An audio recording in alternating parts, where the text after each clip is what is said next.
Hello Internet, I'm Adam Kajawa, Director of Malwarebytes Labs, and today I'm here to talk to you about some of the scariest malware we've seen. And in this section, in this presentation, we're not going to talk about malware that's going to make you jump out of your skin. It may not jump scare you, but it is malware that is scary to somebody, either because of its new appearance in the threat landscape that scared the crap out of everyone, or it's because of something it did that couldn't be fought against, or something like that. So that's what we're going to be talking about here. If you have any questions as I'm going, please fill them into the chat. I'll try to answer them best I can as soon as I'm done. Otherwise, let's go ahead and get started. So first of all, we're going to go from order of least scary, at least in my opinion, to most. Okay, starting with number 5, which is WannaCry. And I created this little graphic here because it makes me want to cry. It's so creepy. But this is a representation of WannaCry. Now, what is it? For those of you that don't know, WannaCry is a worm that kind of exploded, a ransomware worm that exploded back in May of 2017. It utilized multiple exploits that were leaked from the shadow brokers. So we got exploits. This includes Eternal Blue, Eternal Romance, and Double Pulsar, which is a tool used by well, it's soon to be used by the NSA, but leaked and given out to the world. So exploits, worm, functionality, worm funk, also ransomware.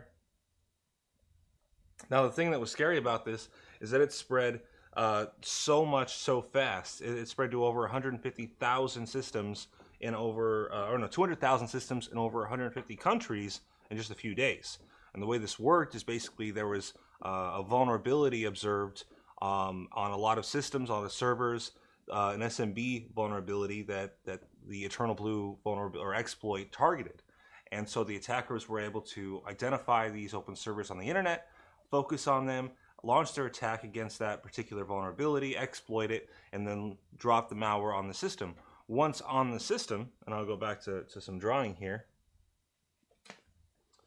A couple more pictures I got. All right, so this is the internet, and this is not. This is the computer. So basically, WannaCry would scan the internet, looking around. Hey, is there any vulnerable points here? It would identify a few. It would target them, go after them. Once the system got infected, at this point, then WannaCry would encrypt the files on the system, and then try to use the other exploits to spread to other computers on the network. And this is terrible. I'm using my left. Mr. Skeleton is in my way today. So there we go. That is a terrible computer, but you know what I mean. And anyway, so it would keep spreading, and then it would just traverse through this network, spreading, looking for more places to infect, spreading, and then come basically shortly after the infection started happening, the campaign to push this thing back in May started. A security researcher identified a kill switch domain. This kill switch domain, basically, if it was registered, WannaCry would beacon out to it. If it got back a response, it wouldn't do anything. It wouldn't touch the. It wouldn't encrypt anything. It would continue to traverse and infect, I guess, across networks, just as it still does today, and but it just won't encrypt anything. So that's pretty good. The reason it was most scary, not just because of the fact that it spread so fast, but also because the functionality, the technology we'd never seen used in the wild before. The ransomware that was also a worm was kind of a new thing that we had seen before. And the malware itself didn't seem overly sophisticated. It almost seemed kind of amateurish. And that's why a lot of people were like, what is this? Where is it coming from? Who writes a kill switch domain to stop encrypting things? It doesn't make any sense. And while lots of countries have their own attribution or theories on attribution, as far as who is behind WannaCry, I don't. It's just, I think at the end of the day, it was a point of concept that got out of hand, that got released into the wild before it was ready, and then started spreading like wildfire. Like I said, we still detect a lot of WannaCry infections simply because it's still out there, still moving around. It's not encrypting anything. So, next up, let me clear off my little drawing board. Next up, we're going to talk about Conficker. And if you are even remotely as old as I am, you should probably have heard of it. Conficker came out in November of 2008. It was a very powerful computer worm that used a lot of tactics that were not seen out in the wild at the time.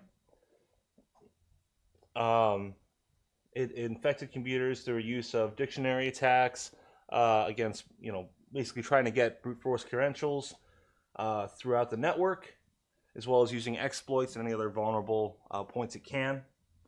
The initial infection vector, a lot of people have different theories about it, but at the end of the day, Conficker could do a lot of stuff like spread to the USB stick, do just all kinds of stuff.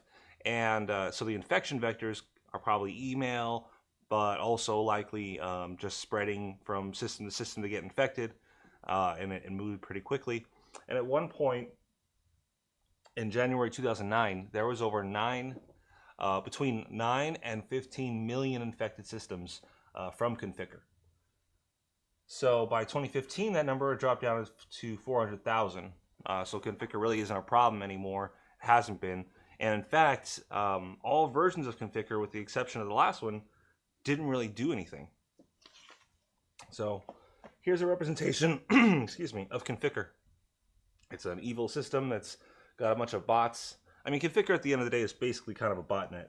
And there was multiple versions of this. Like I said, there was A, B, C, D, and then finally E.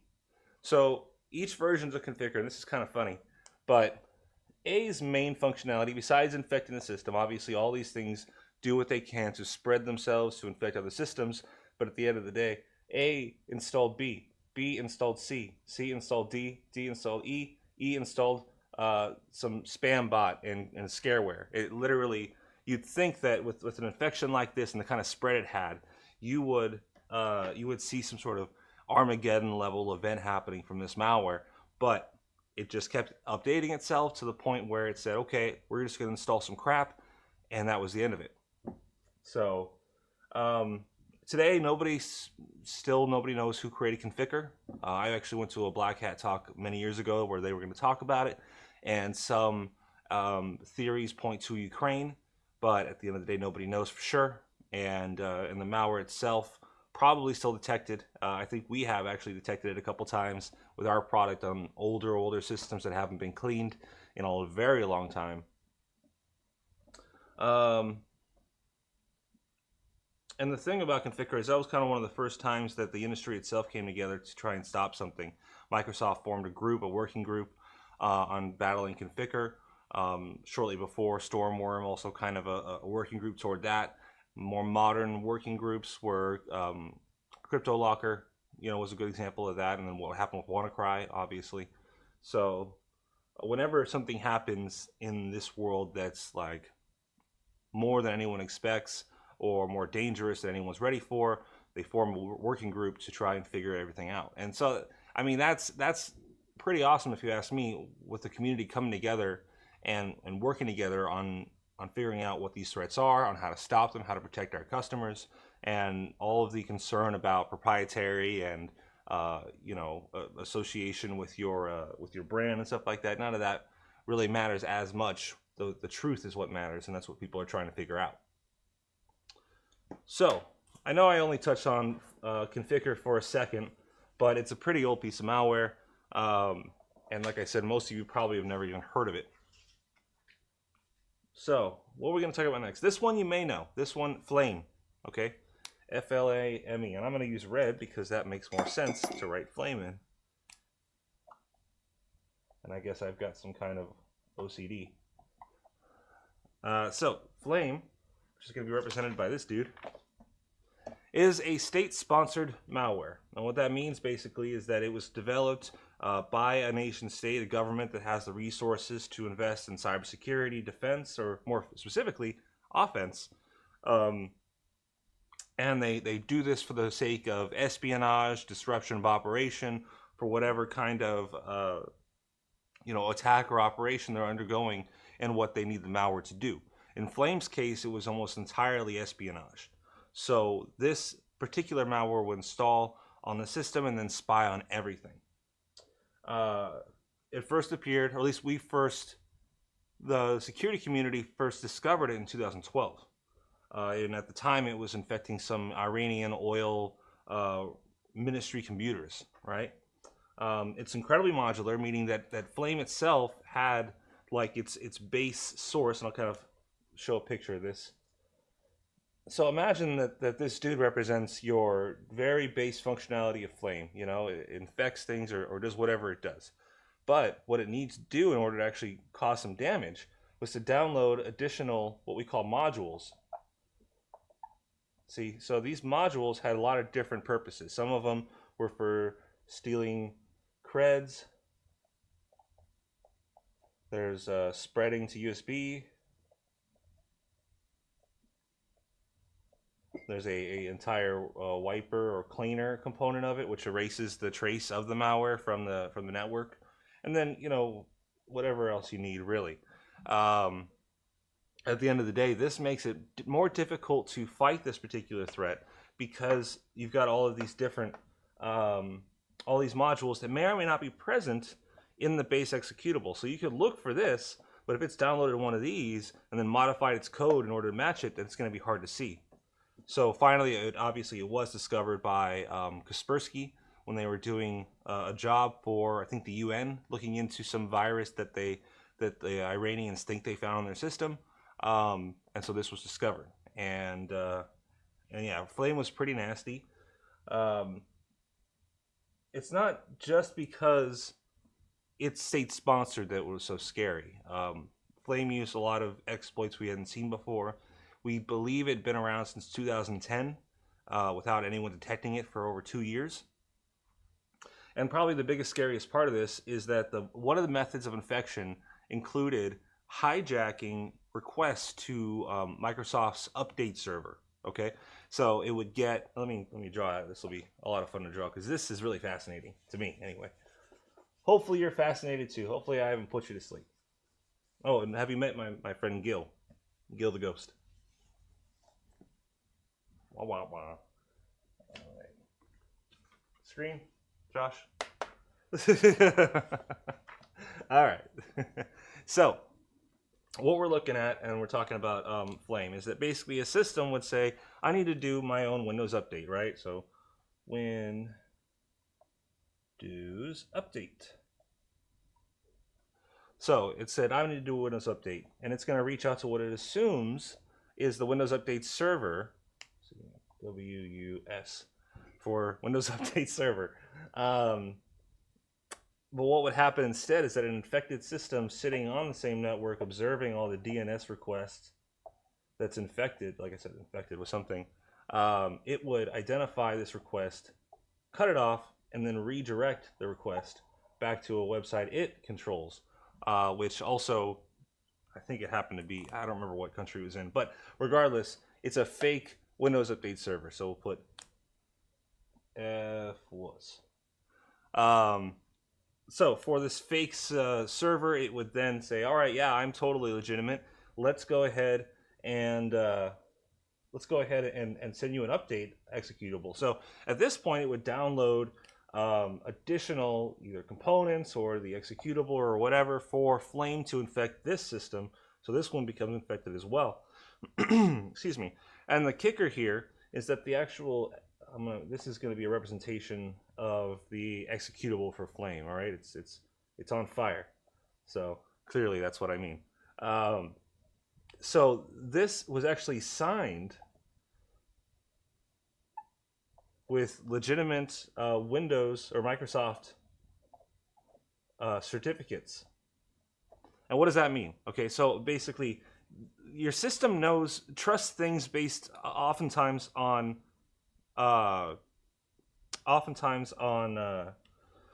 signatures and on certificates, saying, is this particular thing trustworthy because I see it signed by an authority that I trust? It's a whole process and world that if you're not familiar with, I recommend checking out in some cases to figure out how do computers trust each other on the internet today. And so if a certification gets stolen from a particular organization, like we've seen some for AAVs, we've seen some from just all kinds of stuff, Real Player a few years back, the company Real Player, or Real, actually had a breach in which a lot of their signatures or their certifications were stolen and used in malware in the wild. So anyway, the point is that this thing was pretending to be something legitimate because it found a way to get around, to basically make it look like it was legitimate, and then the computer would install it, Flame would happen, and then everything else would happen too. So that is terrifying, and the main reason it is so terrifying is because what's one of the top security tips that we tell people? I mean, besides update your software, keep security software, don't trust anything you see on the internet, basically, but also update. So if we are telling people, go ahead and update, you need to stop the things like exploit kits that are coming from things like WannaCry from being able to infect your system, or other derivative malware somewhere in the future, or from cyber criminals trying to break in manually to your system. Updating is very important. However, in this case with Flame, and also in the case with NotPetya, if you remember correctly, the update process was compromised. With NotPetya, it was a compromise of the actual update server that belonged to the company that software was used to infect all these systems with NotPetya. Unlike this, where it was more of a DNS hijack by Flame and then redirecting over to a fake server, with NotPetya, it was a legitimate server, but it had been compromised by attackers who'd switched out the update executable, and then were able to install the malware that way. All right, let's keep rolling, huh? All right, so the next one we're going to talk about, we're at number 2 here, folks, in case you're not aware. This one is called Revitin. All right, now, if you know what I'm talking about, don't freak out, okay? Revitin, obviously not the most dangerous malware out there. Its capability to cause damage to you is really limited on what the user would allow them to do, basically. Before CryptoLocker was a thing, and I'm not going to say before encrypting ransomware was the thing. Encrypting ransomware has been around since the 80s, or like the late 80s. It just was never done well enough until CryptoLocker to be a serious threat. So before dealing with things like CryptoLocker, we had to deal with things like Revitin about the year or two before. What Revitin did is basically pretend to be, it was ransomware, but it would just lock the screen, and it would say, we are law enforcement, we're Interpol or the FBI or CIA or whatever. We've been observing, we've detected some illegal activity happening from your system, and in order to expunge this from your record, pay us a fine. And pay us a fine in prepaid cards, like a money pack or something that you would get from a 7-Eleven or gas station, which I always thought was hilarious and a dead giveaway, but this was actually pretty effective at first. I had a lot of friends and family that called me up saying, what is this? What's going on? And I tell them, this is just malware. This is baloney. So here's my representation of Revitin. It is a scary looking cop dude. And the main danger behind this threat is what I would call assumed guilt.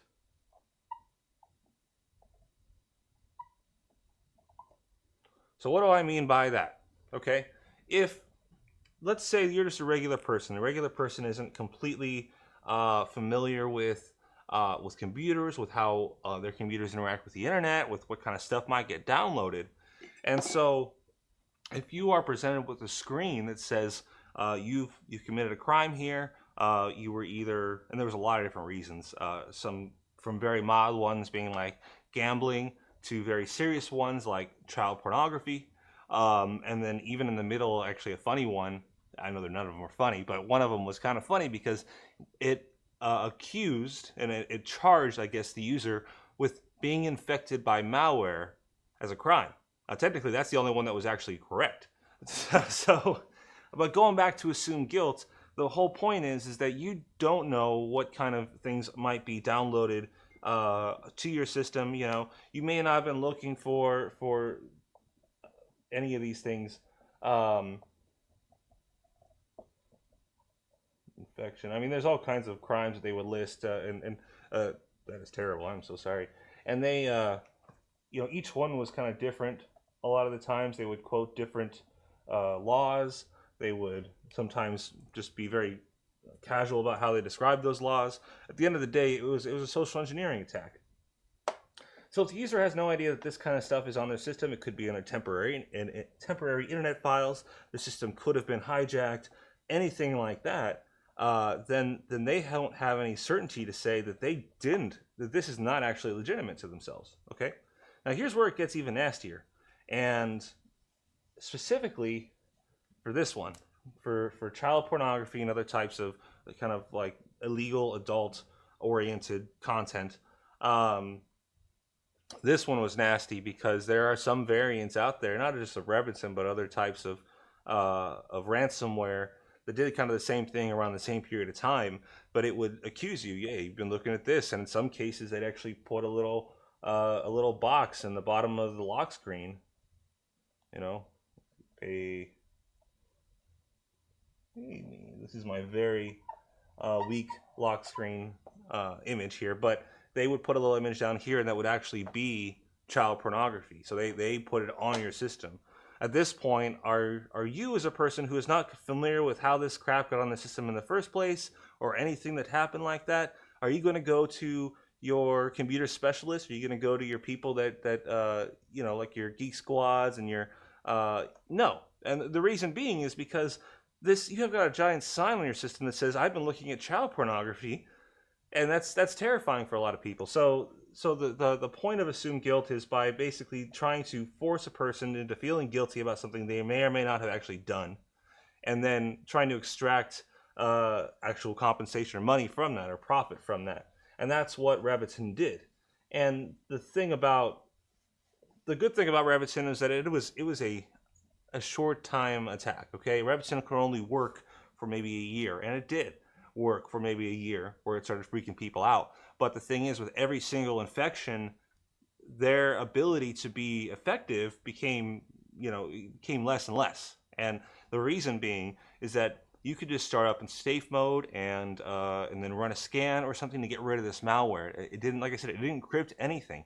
Sometimes it would be a little more difficult to remove because of from self-defense tactics that it would put in the code, but it never at any point was impossible or there was no way to get back from it. Okay, it's just a matter of either cleaning your system or just having to refresh it or restart it if needed. Gil, I'm talking here. I apologize for him. He's always in my way. Sorry. Happy Halloween, folks. So anyway, what I was saying is that every time somebody got infected with Rebbitzin, then they would eventually, hopefully, find out this is complete crap, or they would tell a security specialist or somebody, and the word would spread. And so at the time, I mean, here at Malwarebytes, we did lots and lots of effort in order to tell people this is what this threat is. It's not legitimate. It's not real. This is how you get rid of it. And a lot of other vendors and security specialists did the same thing. So then eventually it got to the point where the news picked it up and then everybody was aware this is not real. And therefore the attack no longer had as much effective as it used to. Of course, the year later, CryptoLocker comes out and destroys all that. So finally, the last thing I wanted to talk about, the last scary threat, is once again one that's not, and this is my number one. Okay, and I'll tell you why in a second. It's because of what it's used for, not because of what it can do necessarily. All right. You'd think that like the number one malware would be something that, you know, you press one button and it blows up a system, or some sort of industrial control infection or something like that. Nope. The worst type of malware to get infected with, and you don't have any security, are rats. And RAT stands for Remote Access Trojan.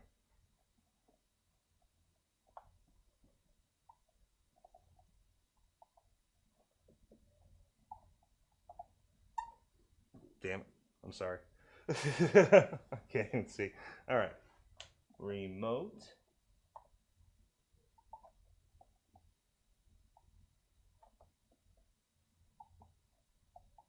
Okay. So a remote access Trojan is basically like a Swiss Army knife. I think that's what I said. Yeah, it allows an attacker to have basically a Swiss Army knife of spying, disrupting, and scaring users with this tool.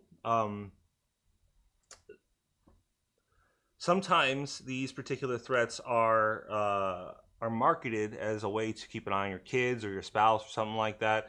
I generally don't like that use, but at the end of the day, cyber criminals and just jerks overall use these tools in order to infect people, and I'll go into that in a second. First, I needed a good image for rats, and it took me a while. I could have just printed out a nasty looking rat, but I thought this thing is more than that. So we take a Swiss Army knife that you would see as far as the functionality, and take it with a rat, and that gives us Swiss Army rat.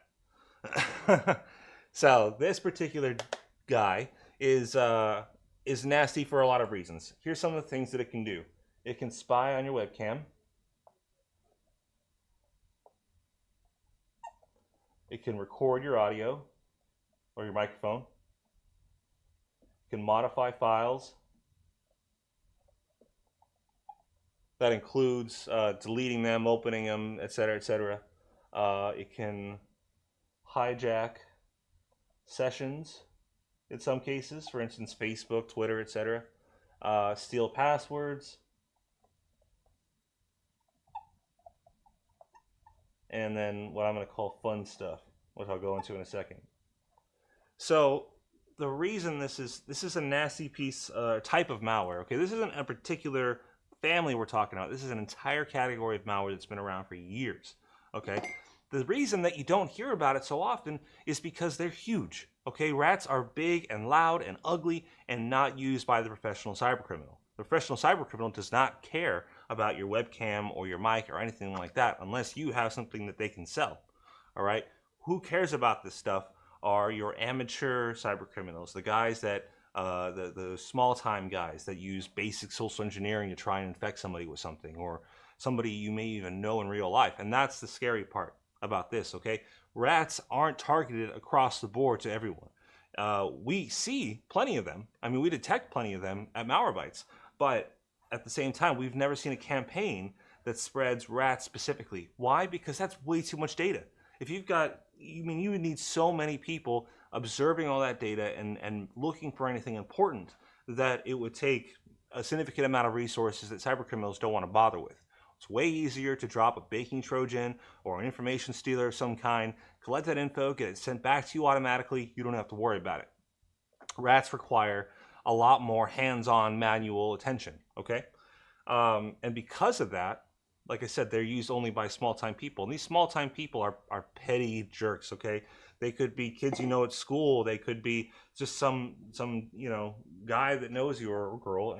Anybody could be a monster, right? So the point is that let's see, scary part. I can't even read that. I'm gonna erase this because you guys have read it. All right. So why is it scary? Number one, being that it is often targeted. And I always spell that word wrong, so I'm sorry. There we go. Maybe? I don't know. I fight malware. I don't fight spelling errors, guys.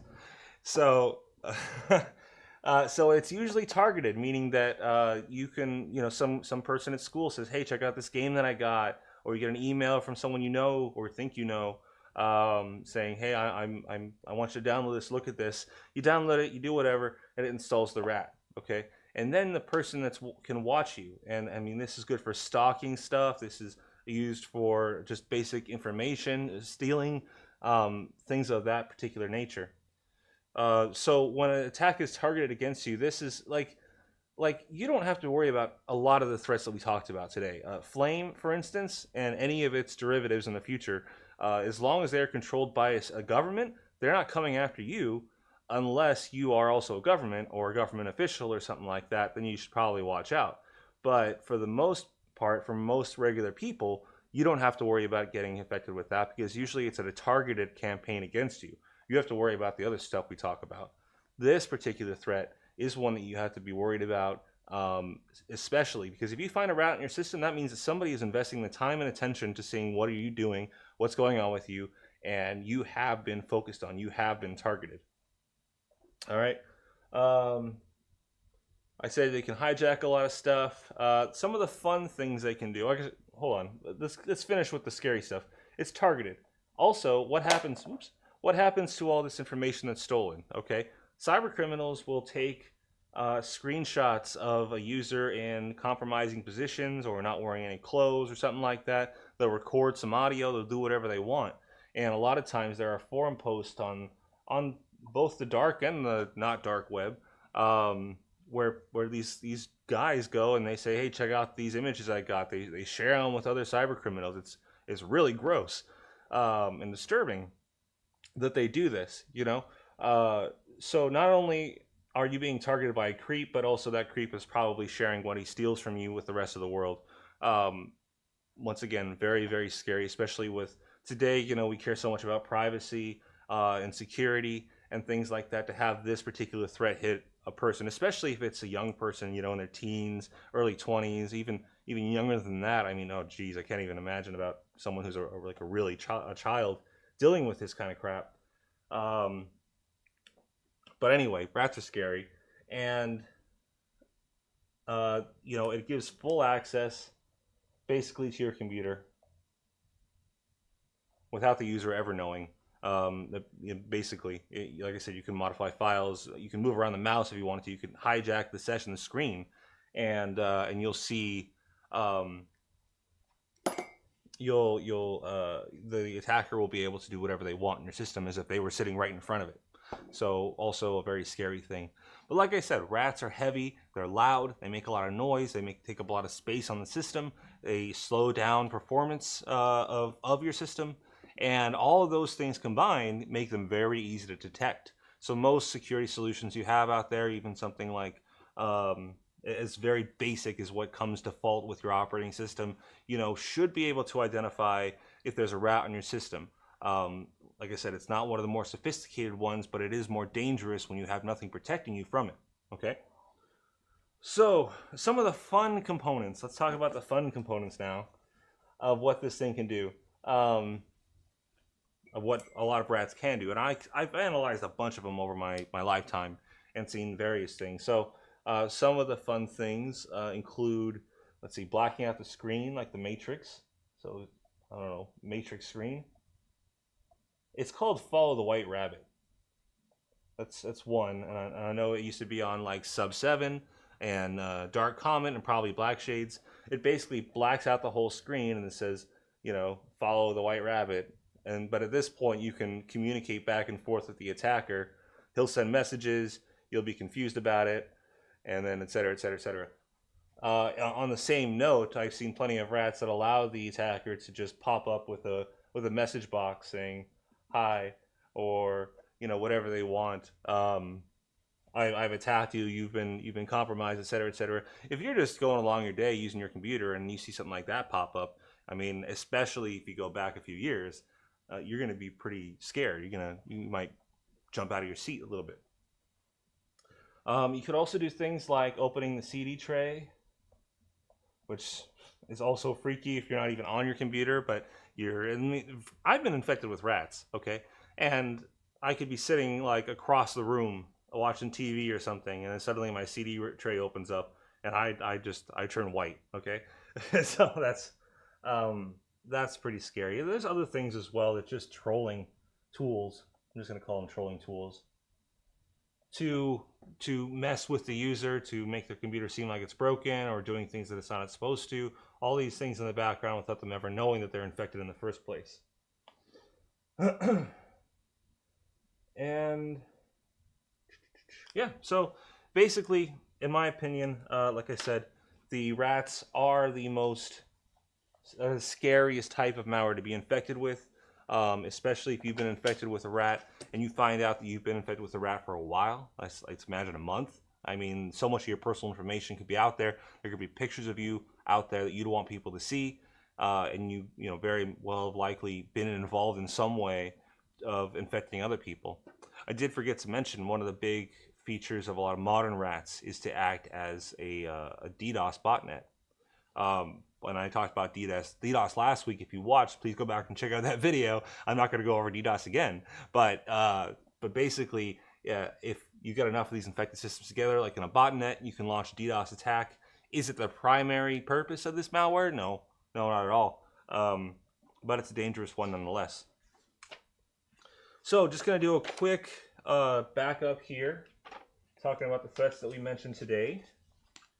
Once again, if you have questions, please feel free to put them in the chat, and I would be happy to answer them for you. And I'm missing one. It's my weird little guy. Well, I seem to have misplaced my little worm guy. Oh, here he is. Boop. Okay, so we talked about WannaCry. All right, WannaCry, and the part that's scary about it is that it spread so quickly, utilizing exploits nobody had ever seen, and it all seemed to have very little purpose. Next, we talk about Conficker. Conficker was incredibly terrifying for a lot of the same reasons as for WannaCry, where it spread very fast, and like I said, between 9 and 15 million infected systems during, I think it was 2009 or something. And then dropping down to 400K by 2015, but still, this threat that's been around for years and still being detected, and it's still infecting systems, and it's still, nobody knew what it was doing at the time, made it a very, very scary threat. So next up, we talked about Flame, and then it's not just Flame, but also state-sponsored malware. And like I said, you don't have to be worried about this particular threat so much for Flame exactly, because unless you're a government organization, the threat about Flame and its functionality doesn't come from its purpose. It comes from the fact that it exists at all, and that somebody had seen it, had analyzed it, and the source code, or at least some approximation. Oh man, I'm sorry. Approximation of what the source code would look like has been released into the wild. So we're likely going to see copycats that utilize the same tactics. We already have, like I said, NotPetya kind of use the same kind of trick. It is similarly a supply chain attack. But if you look at the tools used by Eternal Blue, Double Pulsar, some of the other exploits that we've seen state-sponsored malware use in the past, a lot of these things do eventually make their way into, I guess, commercial malware, and then you would be worried about getting hit with one of those, through a widespread campaign like a drive-by exploit or a malicious spam campaign. So that's when you have to worry about government and state-sponsored malware. Is not, like I said, unless you are like the president of a country, you don't really need to worry about it. But if that functionality makes it out into the real world, and it will eventually, then you need to worry about it. So if you see a story about state-sponsored malware, you can get concerned about it. You can read it. Please do. Please do. Please learn about this stuff more and more. But don't freak out necessarily. All right. So next we talked about Revitin. Revitin represented here. I'm going to get rid of these guys. By this creepy cop guy. And to just refresh, Revitin was a piece of ransomware or a family of ransomware that came out before CryptoLogger did. It pretended to be the police. It extorted people for money based on telling them that they had committed a crime of some kind. It relied on what I call assumed guilt and basically immense amounts of social engineering. If the lock screen was convincing enough to make anybody, like even 5% of the people that saw the attack, believe it, then you're very likely going to have made some kind of profit off of this. Okay, so that's where it came in.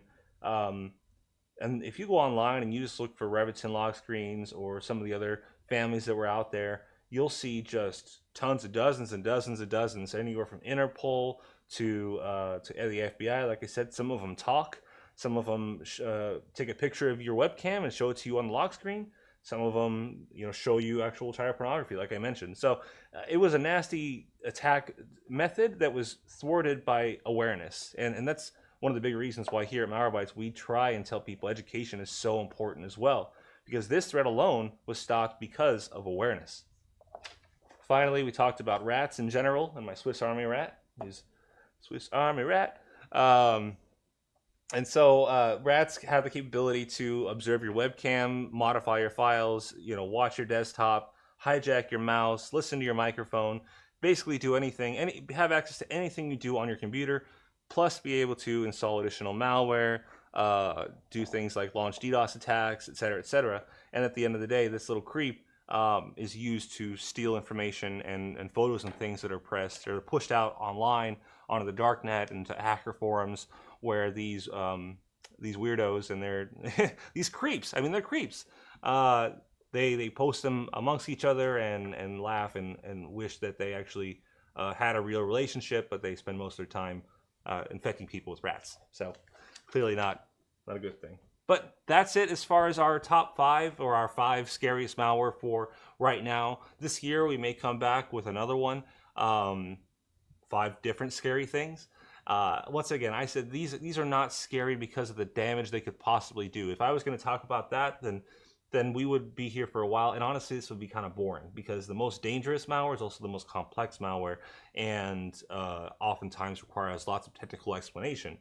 This stuff more so is scary because holy crap, where did that come from, or what are they doing with my info, or am I in trouble by something? It's based off of getting an emotional response either from the victim or the security industry in general. So let's go ahead and answer some questions.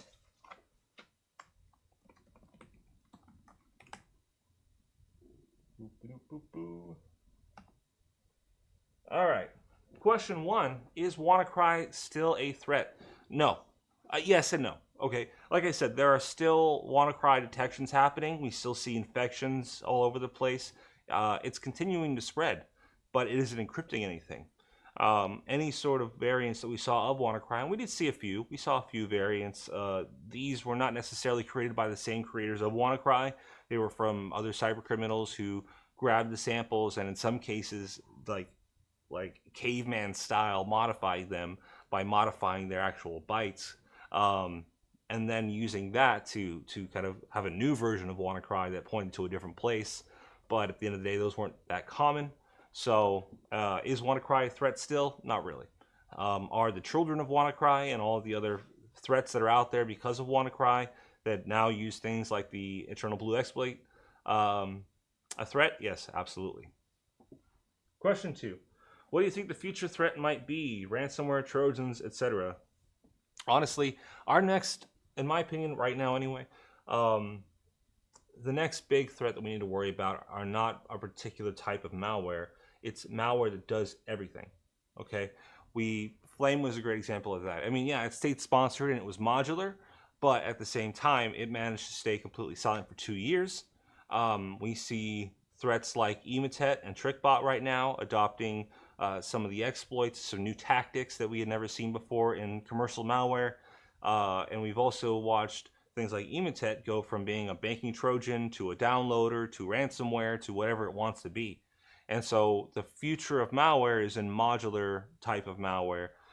If you're familiar with Poison Ivy, that's kind of the same range there, same area, where you can just launch one particular piece of malware and then it'll do whatever you need it to do. You can suit it for your needs. Is this malware going to be heavier? Yes. Is it going to take more bandwidth to download? Absolutely. Is it going to cause performance issues? Yes.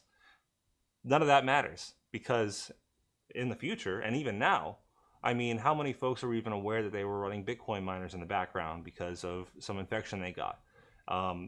On some systems, yes, you'll see an obvious difference on more modern systems and using more modern connections to the internet and things like that. Faster speeds, bigger hard drives, bigger processors. All these things allow for malware and threats to expand themselves and become larger, therefore giving them more functionality, because it's going to be harder to notice that they're any different from any of the other processes that you're looking at. One example of this would come down to if you were to look at what is it called? Process Monitor. It's a sysinternals tool created by I think Mark, I can't say your name, I'm sorry, man.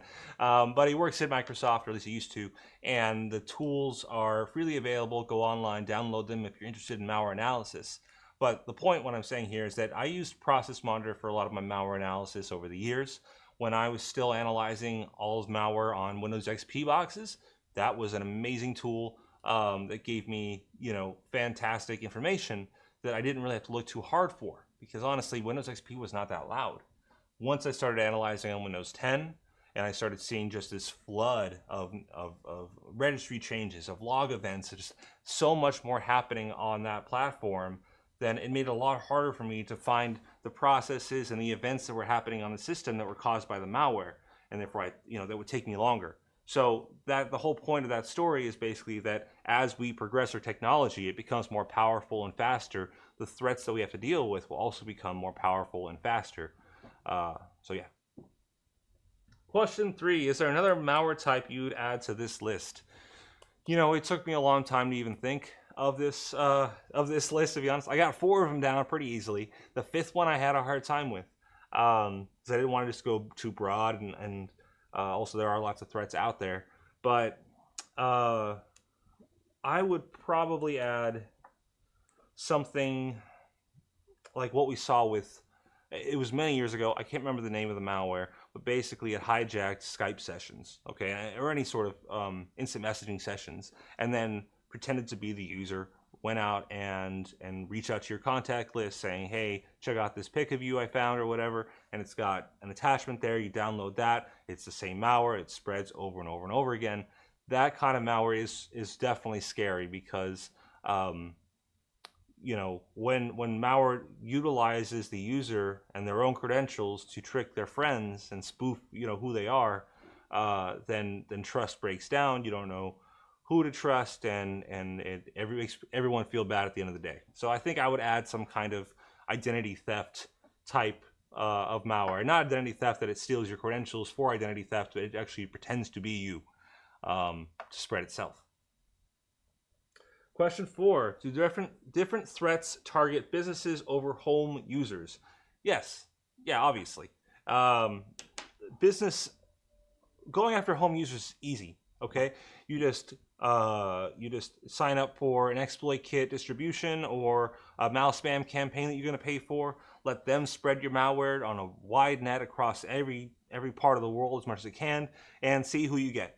When it comes to businesses, though, you have to be more targeted. You can't just throw a net out there and hope someone, you know, catches. The closest thing we've ever seen to something like that for the business side, or what's called a watering hole attack, and it's basically where a popular website that's frequented by the employees of the business you're going after is compromised, and then something like a drive-by exploit is set up.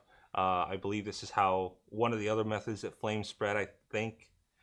Not positive on that one. It did happen a while back, though, with a Apple development site, and it was compromised and trying to push malware basically to any systems that were on Apple or Facebook's networks. So that's kind of one method of targeting with a wide net. But in most cases, it's spear phishing against a particular employee. If you see a lot of adware and junk get on the system, that's usually because of lax computer policies or security policies within the network, allowing people to install junkware, crapware, whatever they want on the systems, or allowing some kind of a bring your own device type dealy where you don't have everyone having the same security stance at the same time on all their systems. So I mean, you get a lot of stuff on the computers. Are there actual threats to target businesses over consumers? Yeah, I mean, most state-sponsored stuff goes after businesses and government organizations. A lot of ransomware types that were specifically for businesses had a higher demand for a ransom because they were businesses, so it would focus on them and go after them through spear phishing attacks and the like. So yeah, I mean, it's not always the case. A lot of times criminals will try to apply their same attack that they go after consumers with to the business, but at the same time, they're two very different targets, very different audiences, and so you have to cater your attack to match that. Question 5, is Windows Defender and Malwarebytes Premium sufficient as protection, or should another antivirus instead of Windows Defender be a better option? I think that's a perfectly good combination of tools. All right, Malwarebytes, I mean, we are a full solution, and we do lots of things to stop the most modern threats, the stuff that we know is coming toward folks and things like that. But do we catch every malware that's ever existed? No, because a lot of it's not relevant anymore. But Windows Defender is a good additional layer to have for some of that really old stuff that it was no longer really going to do anything, but is nonetheless there. And you know what? We push multiple layers of protection within our own product. You know, anti-ransomware, anti-exploit, our real-time protection, web blocking. I mean, just all kinds of layers. So it would be weird if we said that you shouldn't have another layer of security just because it's free. I mean, it's just on the system. But at the end of the day, you really don't even need it. And if you feel like Windows Defender is hurting you in some way, or hurting your processing speed or your performance, then you could probably disable that and you'd be fine just running Malwarebytes. Obviously, I'm biased, but you asked the question, so.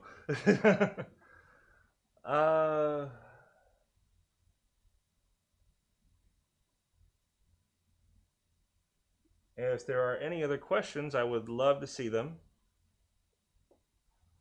All right, well, that's it for questions, folks. We're gonna go ahead and wrap this up. I really appreciate you coming and talking to me, or listening to me talk anyway.